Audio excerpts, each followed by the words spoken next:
Hey, what is going on, YouTubers? So, just trying to recover from a set of severe depression sessions, but nevertheless, still trying to make myself remain as productive as I can. So, those new so-called new clients of mine, turned down our company's offer, and so let's resume reading the book here, The Millionaire Fastlane: Crack the Code to Wealth and Live Rich for the rest for a lifetime. So I shall again try to read it in British Posh Accent, if you don't mind. And please do feel free to correct me anytime, anywhere during this video, during this filming session, in case I mispronounced any word, or I pronounced any word in American accent instead. That says, when I mention American accent, I usually refer to the accent that is spoken by the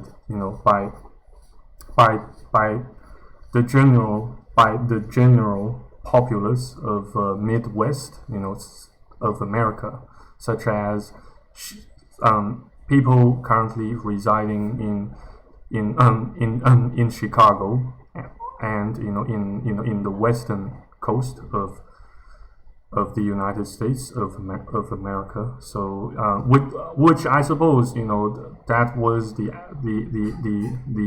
accent I used to be following. I used to be speaking in the past several years. Even during the state of my exile / homelessness back in the years, back in early 2020 and 2000 and late 2019. Yeah. So for those who feel interested, please feel free to go back to my previous videos. I shall try to put a link, or a card or two, and embed them onto this video as we move forward. So without further ado, let us read Fastlane 13, The Futile Fight, Education. The only thing that interferes with my learning is my education. Albert Einstein. The fight against uncontrollable limit leverage, education.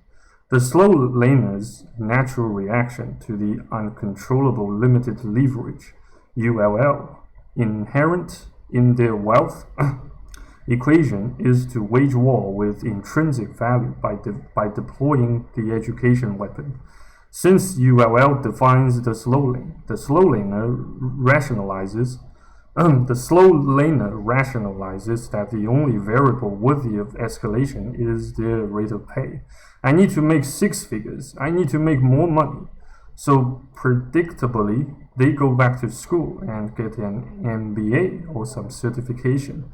They will argue MBA grads earn 15% more, or the starting salary of a certified PMP is 120,000 a year. I'm speaking of going back to school. Yeah, I also have plans to go back to school, to go back to start another, to start attempting another degree at another university in another country. Though I kind of use that I intend to to leverage such education, such chance, such opportunity of going back to college education, to kind of, to travel the world, to extend my reach and to get myself, as Archie, as Uncle Archie Luxury mentioned before in his videos, to get his son more worldly. So he, delayed the maintenance payment, and then he got, allegedly sued by one of his ex-wives, and that's why he made a he made a video titled divorce, or I should say, divorce sucks, or something, marriage in the Western world sucks. The title is called "The Biggest Scam in the Western World: Marriage and the Divorce." Marriage and the divorce, and the divorce settlement. Yeah, I re-uploaded such video, and again, for those who feel interested to have a laugh or to at such video. I'm not sure if I can't be 100% sure if Uncle Archie Luxury, is telling you the truth in such video. But yes, surely such video, sounds quite sarcastically and strangely funny. So that's why I re-uploaded it, for your and for myself's sarcastic entertainment. Yeah, so please feel free to go and check it out. Yeah, in case you have a couple of minutes to spare, for more fun, for more laughing. Since nowadays it's so hard, laughing itself, comes so rare nowadays. We all need to find ourselves, or I should say, we all need to make ourselves some more time to, just to have a laugh, or to even it only occurs on YouTube. Yeah. So let's resume. Yeah. For example, Steve Ambrose enrolls into an MBA program to sweeten his credentials. The cost of the MBA is 44,800 hours. Steve justifies this twofold expense, time and money, because he anticipates his intrinsic value to rise. Upon completion, Steve expects to be worth more to his company and worth more in the competitive marketplace. Unfortunately, he still trades his time for money, just at a higher rate, yet still uncontrolled and unleveraged. Another example is my friend who enrolled in a project management certification class that 8-hour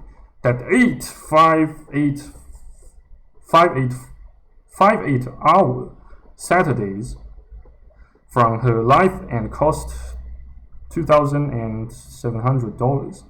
Her goal, a project management credential that would raise her intrinsic value in the marketplace. As a certified project manager, she exposes herself to new opportunities at higher grades of pay, but still a trade of time for money. Definitely. So unless going back to school or going back to uni, grant you an unfair advantage over the general populace, then consider it a bad idea, to simply go back to college or uni just for the sake of going back to just for the sake of going back to university or college, in order to impress people around you, such as your coworkers, such as your superiors, hoping to get a pay rise, and hoping to get a pay raise, and solely for the pay raise. So it both sounds and looks quite stupid, doesn't it? Yes. So whether consciously or not, the slow laner believes that elevating intrinsic value can create wealth, want to be highly paid right out of college, go to medical school and become a doctor. As a physician, your intrinsic value is now worth $200 per hour. Become an engineer, a lawyer, or an accountant, all highly paid, professional, salaried positions. Typically, a formal college education is used to serve slow lane purposes, an explicit attempt to raise intrinsic value, fight that intrinsic value variable. Not all education is created equal. The problem with formal education used to raise intrinsic values is that it's ungodly expensive in time and money. Yes, it costs a tremendous amount of time and money. And reading this session, it kind of makes me want to cancel another side project of mine, and it's nowadays barely ongoing since I just don't have that time to make that project wrapped up, and with so many side projects and tasks ongoing all simultaneously, I have got my hands so full, and even whenever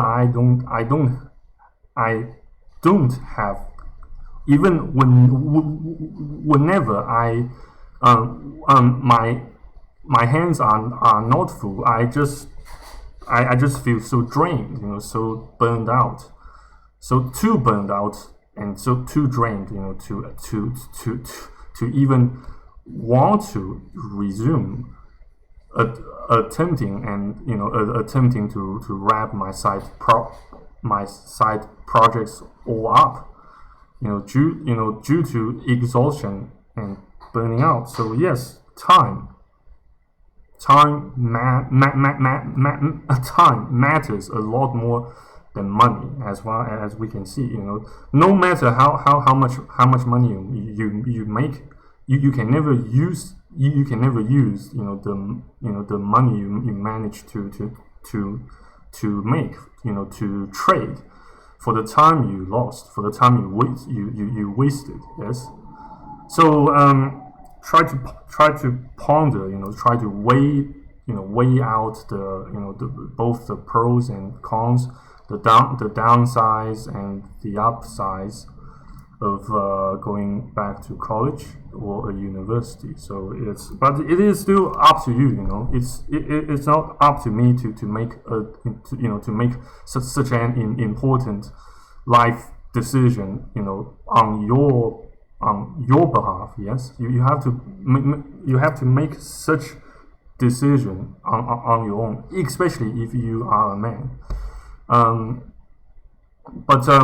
Well, since all things considered, I don't expect you to understand what I'm trying to say here. I don't even expect you to approve of what I'm trying to convey here. In case you happen to be a female human individual, and I know most female human individuals, they just, you girls just don't like hearing red pills, even black pills, not to mention black pills. But I never intend to make my YouTube channel a black pill channel, but instead as a red pill channel, as I can make it so. So please don't get me wrong here. So let's resume.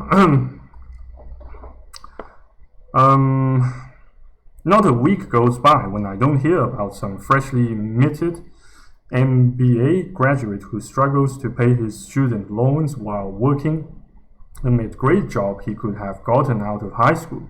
Debt that traps you to a job is not good debt. A preoccupation to become highly educated could be a Trojan horse to your freedom. A Trojan horse, apparently here it must mean something that undermines or sabotages your attempt, your hard work, your effort to achieving financial freedom. Yes. Not all education is created equal. Some education can roadblock your wealth road trip. If an education entombs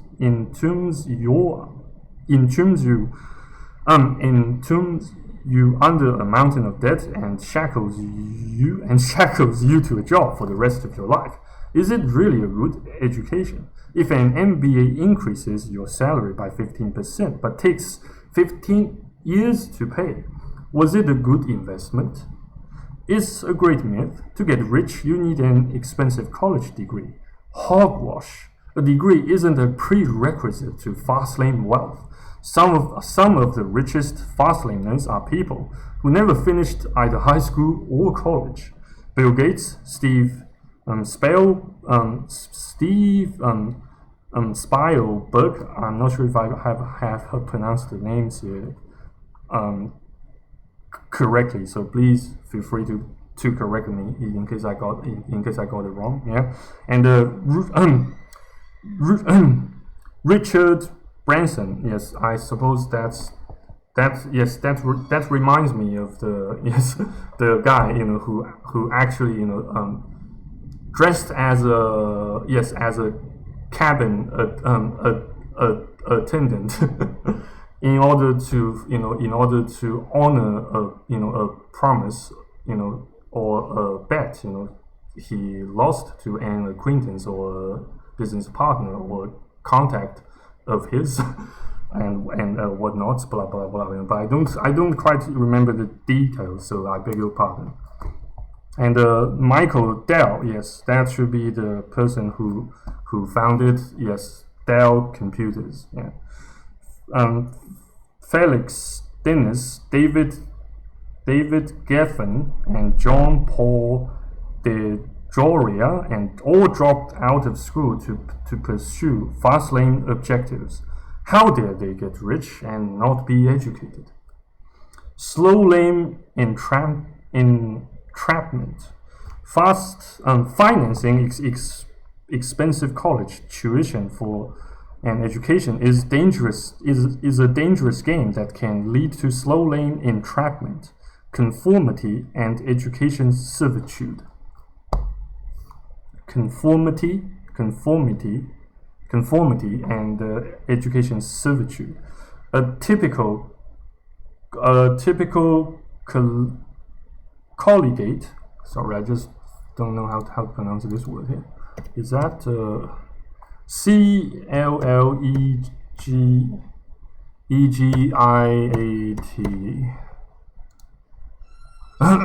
Excuse me. Collegiate. Okay. Collegiate. So in American accent, that's collegiate. But in British Posh, collegiate. Or belonging to a college or its students. Collegiate. Oh, okay. A typical collegiate study progresses from general knowledge to very specific skill sets. For example, while studying finance, I heard complex mathematical formulas that aided in financial decision making. Things like lease or buy and return on investment. These concepts are specific tools to a trade that can hinder your future options. The prescribed path for graduates with finance degrees was to get a job in the financial sector. an insurance company, an accounting firm, or an investment house. Excuse me, I just need to drink some water to moisturize my throat.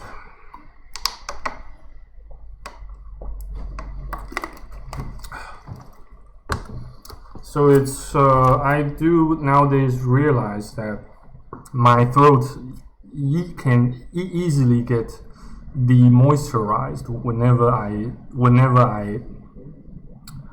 whenever I speak for maybe more than 10 minutes or so. Probably I should get some medical treatment for this kind of symptom. Maybe I do have hyperthyroidism, but I currently really don't have the time, nor the energy, nor the money to treat it. Maybe yes, but well, the good news is that my tachycardia symptom kind of got mitigated somehow today. I'm not sure if it has something to do with depression, or just probably well, it can sound a bit of a counterintuitive to hear that, well, maybe depression can alleviate tachycardia or whatnot, but truly it is quite strange. But I do feel it does have something to do with it. So I do feel that symptom A does, the alleviation or the mitigation of symptom A does have something to do with symptom B, but not so vice versa. So it's quite strange. But yeah, it's but never mind. Let's resume. My education had the indirect and unintended consequence of restricting my options to specific disciplines based on an educative skill set. The result? Conformity and limited choice. If there aren't opportunities in my field, my education becomes marginalized and devalued. If the opportunities available require less education, say BS, maybe here it means Bachelor of Science. Let's show you guys, but so sorry about my computer's webcam. It's not it doesn't actually have that high amount of resolution as the vendor claimed to. So yeah, but yes, it's causing a bit of ambiguity here, but never mind. I become overqualified and unemployable. If my skills erode in practicality based on technological evolution, my education becomes depreciated, and my value to society plummets accordingly. The second educational entrapment danger is education servitude. While the sidewalker deals with lifestyle servitude, the slow laner wrestles with education servitude, freedom eroded by education that traps the victim to a job. Has your education indentured you to a job? Advanced degrees are not cheap. According to the College Board, the average college degree, including room and board, now costs nearly $60,000. Prefer the prestige of a private school? The tab would set you back a Ferrari. This kind of debt buries the dreams of your youth and puts them permanently bound to the slow lane, or worse, the sidewalk. Yes, it costs tremendously exorbitant amount of money just to get something much less than a head start with your re-education or lifelong education project, so it's quite stupid to say the least. It's quite stupid, if not totally insane, to say the least, to continue with college education in the middle of your, in the middle of your career's pinnacles. Yeah. So, but I can't say I have reached the pinnacle of my career or my life.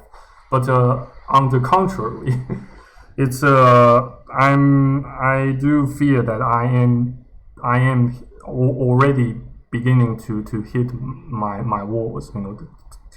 Just like the most female human individuals. Yeah. Due to my current circumstance, I just don't see how this could get better before it gets even worse. But we will see. I just currently don't have any swift. I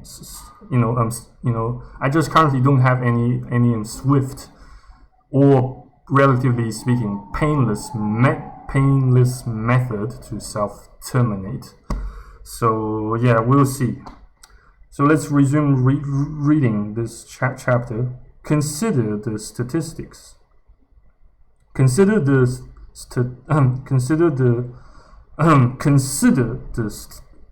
statistics. In 2007, the Washington Post reported that, according to Nellie Mae, M-A-E, how do I pronounce that? Nelly. I know how to say Nelly, but M-A-E, I'm not sure. The big student loan service provider, by the time college students are seniors, 56% of them will have 4 or more credit cards with an average balance of $2,864. According to a research report by demos-usa.org, a public policy research and advocacy organization, people in the 18-24 age bracket spend nearly 30% of their monthly income on debt repayment. This is double from 20 years ago. A survey of college borrowers found that the average college senior graduated with nearly $19,000 in student loan debts, and graduate degree pursuers more than $45,000. 2007 Charles Schwab, I'm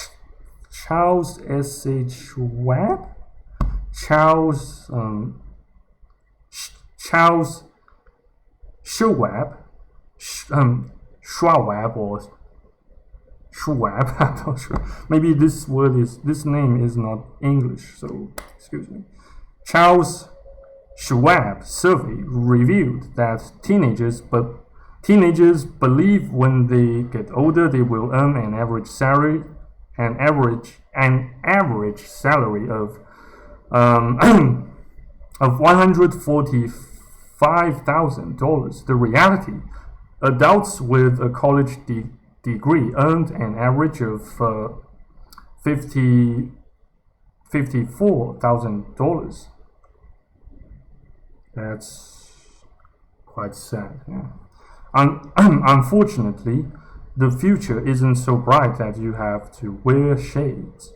The truth behind reality and expectation is about a $100,000 chasm. This disparity might explain why the debts of our youth have exploded as they bridge their reality to expectation. If I can't make $145,000, I can look like I made $145,000. You stupid prick. Yeah, so I can say, yeah, most people are just, they chose to be pricks. Whereas they actually have the opportunity to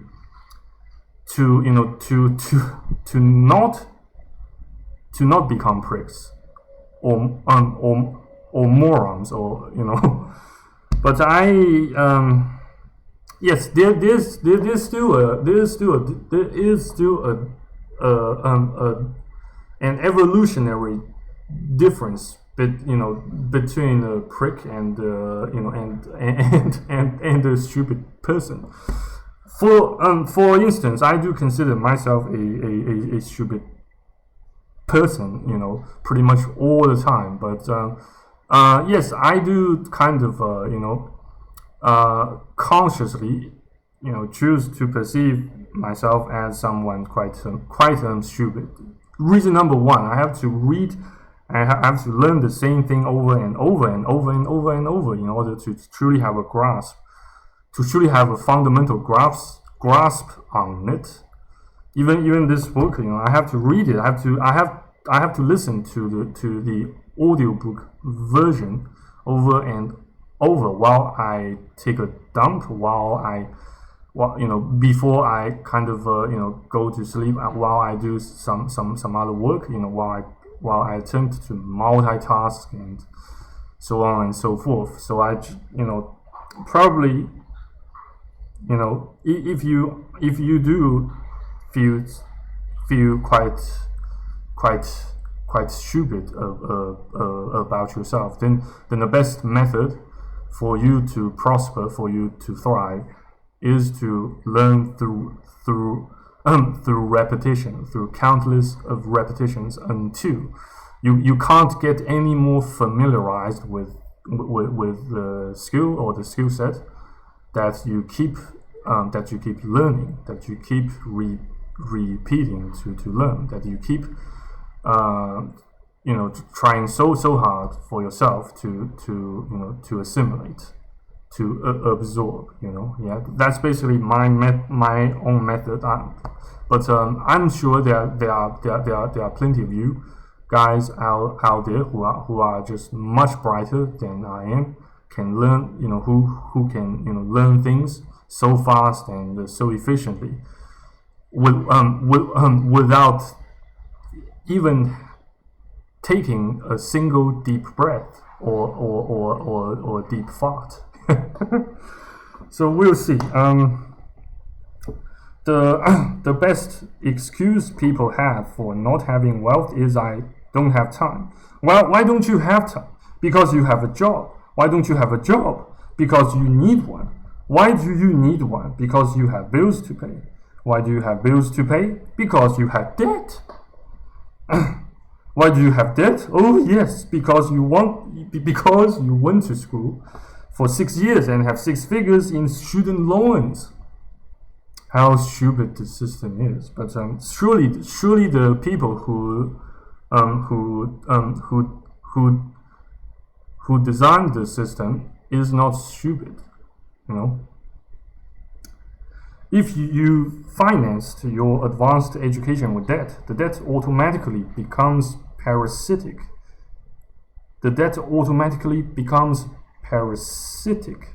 And traps you into forced job servitude.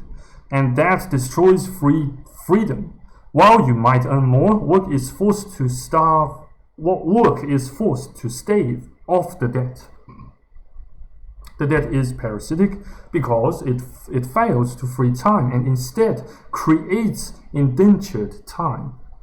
Sadly, the parasitic debt is unforgiving and isn't sympathetic to the source. Whether you owe $35,000 for your awesome BMW or for student loans, that steals freedom and forces indentured time. I beg your pardon for quite inadvertently, fell back to American accent there when I read, for student loan instead of student loan. So yeah, that's another. Yeah, design oversight when I planned this filming session, but I did not quite plan this filming session anyway, since I currently just don't have anything more productive I perceive I can do. just to pass a bit of time, just to try to make myself feel more productive and soothed, instead of actually, becoming mentally soothed by truly making myself remain so productive as I should. So I hope you guys see my points here. Yeah, but that's the utmost truth I know I can convey for the most part at this very moment during this particular filming session. Yeah. So chapter summary: Fastlane distinctions. Slow lanes attempt to manipulate intrinsic value by education. Indentured time is time you spend earning a living. It is the opposite of free time. Parasitic debt is debt that creates indentured time and forces work. Amen. So that's the end of Fastlane, aka Chapter 13, the futile fight education of the book. The Millionaire Fastlane cracked the code to wealth and live rich for a lifetime. So yeah, just to make a good, fairly decent looking thumbnail for this video, so I show you guys the cover page of this book, yeah, over and over. I hope you can feel me, yeah. So anyway, guys, I hope this video can serve its purpose of making myself better, and I hope this video can serve its purpose of making myself feel better and making you guys out there feel more productive, and of course mentally soothed and soothing. Yeah. Of course, I can't, say that this video can create more soothing effect than a conventional, ASMR ear licking or ear eating video. Nevertheless, I suppose I have done the best I could. Amid of this severe depression session, and so overall, I hope you have found this video useful, if not so entertaining or soothing. Nevertheless, yeah. So thank you very much again for watching and listening to this video. And if God willing, I hope to see you guys next time in my next videos on YouTube. So yeah, until next time. Au revoir, cheers, and God bless.